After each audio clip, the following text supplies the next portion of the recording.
Ya, Saudara PJ Gubernur Aceh Safrizal ZA mewakili Menteri Dalam Negeri Tito Karnavian dalam rapat paripurna pengambilan sumpah DPRA periode tahun 2024 hingga 2029. Ya, dalam sambutannya, Menteri Dalam Negeri yang diwakilkan oleh PJ Gubernur Aceh menekankan bahwa aspirasi rakyat harus menjadi prioritas utama anggota DPR daerah.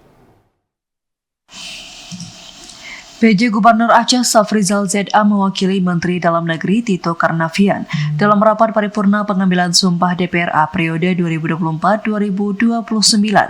Safrizal tampak membacakan kata sambutan Mendagri dalam acara pengambilan sumpah yang dilaksanakan di gedung utama DPRA Senin pagi tadi. Dalam kata sambutannya, Mendagri yang diwakilkan oleh PJ Gubernur Aceh menekankan bahwa aspirasi rakyat harus menjadi prioritas utama anggota DPR daerah.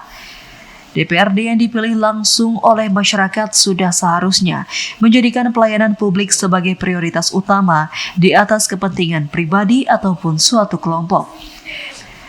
Dalam sambutannya, ia menjelaskan terdapat dua fungsi utama DPRD, fungsi anggaran dan fungsi pengawasan.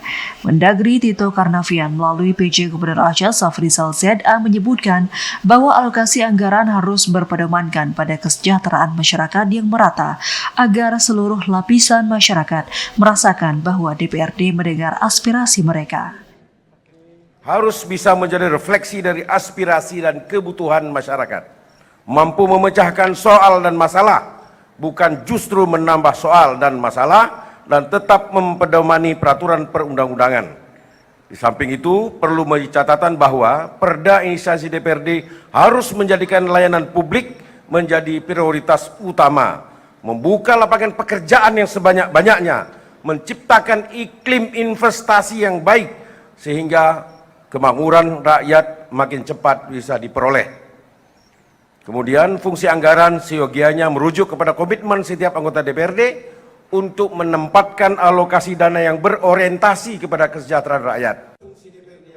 Sementara untuk fungsi pengawasan, yakni pengawasan yang dilakukan secara berkala dan proporsional, sehingga DPRD yang menjadi mitra kepala daerah ataupun badan eksekutif dapat bekerja dengan mengontrol satu sama lain. Tim Liputan TVRI melaporkan.